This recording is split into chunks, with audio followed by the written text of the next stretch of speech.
And I've lived in Alberta for more than 25 years. And Alberta is a petro-state. It is been run by one party for more than 41 years, and this one party is highly dependent on revenue from the development of hydrocarbons. And so I've been trying to write honestly about this party's abuse of power for a long period of time.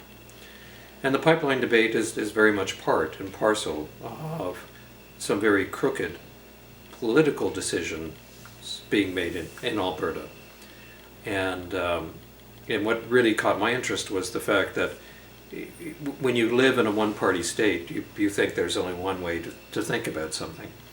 And what Alberta discovered was that, something that might seem like a good idea in Alberta doesn't translate very well when you when you take that mode of business, which is it's my way or the highway, and you introduce it to a community outside of Alberta, and they'll say, well, wait a moment, what are you talking about? Well, you've never talked to us about this before, and why would we want, your pipeline in our backyard? And what's it for us? And it's connected to what? To this huge tar sands project, and where do you want to take this bitumen? You want to put more cars in the road on China? And so what's noble about that? What's essential about that? So that struck me as very interesting, that all Albertans would who are extremely arrogant and overconfident about what they can or cannot do with their hydrocarbons just ran into a brick wall in British Columbia, because they weren't used to communities actually asking questions. So, what did you do in terms of coming to British Columbia to understand that side of the debate? Well, I traveled to various places in British Columbia, particularly to Hartley Bay. I talked to members of both the Gitgat Nation, the Haisla Nation, the Haida Nation, and as well as people who lived along the whole pipeline route, Kitimat, Terrace, Smithers, Prince George, and I also spoke a number of times together with Ian McAllister of Pacific Wild. We were invited to go the whole pipeline route and talk to communities, and my job as a journalist was essentially to talk about bitumen and where it was coming from and what this pipeline was connected to, this huge project over which really governments had exercised little accountability, particularly in terms of carbon, water usage, pollution, First Nations rights, you name it. And Ian's job was to talk about the coast and what was going to be placed at risk, the culture of the coast, the First Nations on the coast, the animals on the coast, the diversity of life on the coast. And it was a really successful way to present to people what this pipeline was really about, and what this pipeline was threatening, and why it would be very easy for people just to say no to it, because that was the proper economic response, the proper political response, and the proper moral response to really an outrageous proposition. That leads into my what was Ruth's decision that had to be my second question, was, do you think as a journalist you could actually affect change by presenting? No, I don't. I don't really think that journalists have much power anymore in society, and I think that that the very most they can do is get people to ask questions, and ask questions of their neighbors, of their friends, of their local politicians, and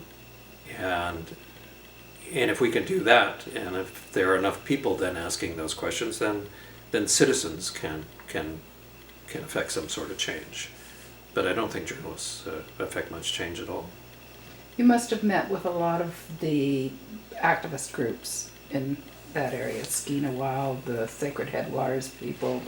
Would they be at the presentations that you and I you met did? with a lot of community groups, and I think that was and that's what I found very interesting. That so much of the resistance to the pipelines was largely community based or tribal based. I mean, it was based in First Nations communities as well. So you had both very strong, coherent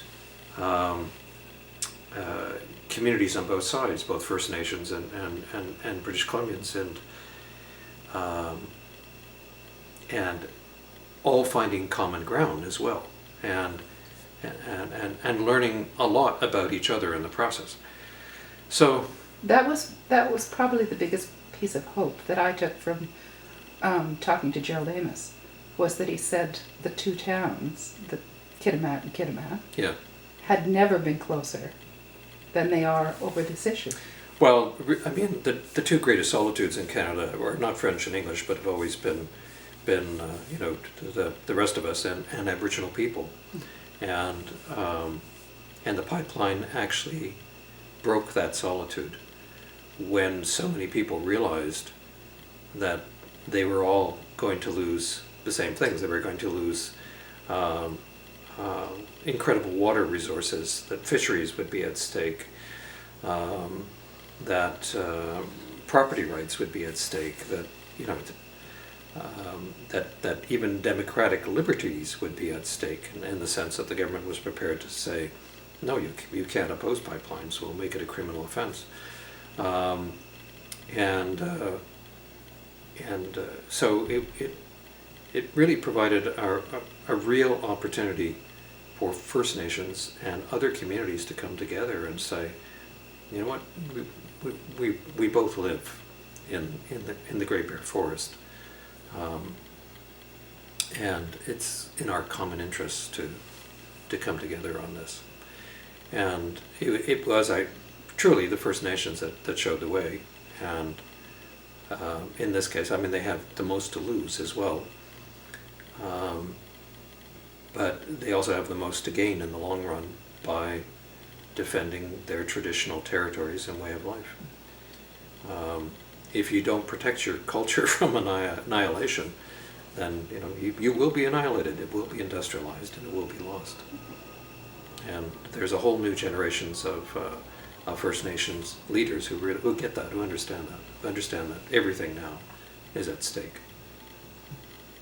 and it is. What do you think were the biggest eye openers for you on that kind of a tour, or the places where your own thinking, you know, because as you say, you've been writing about the issue, and certainly the issue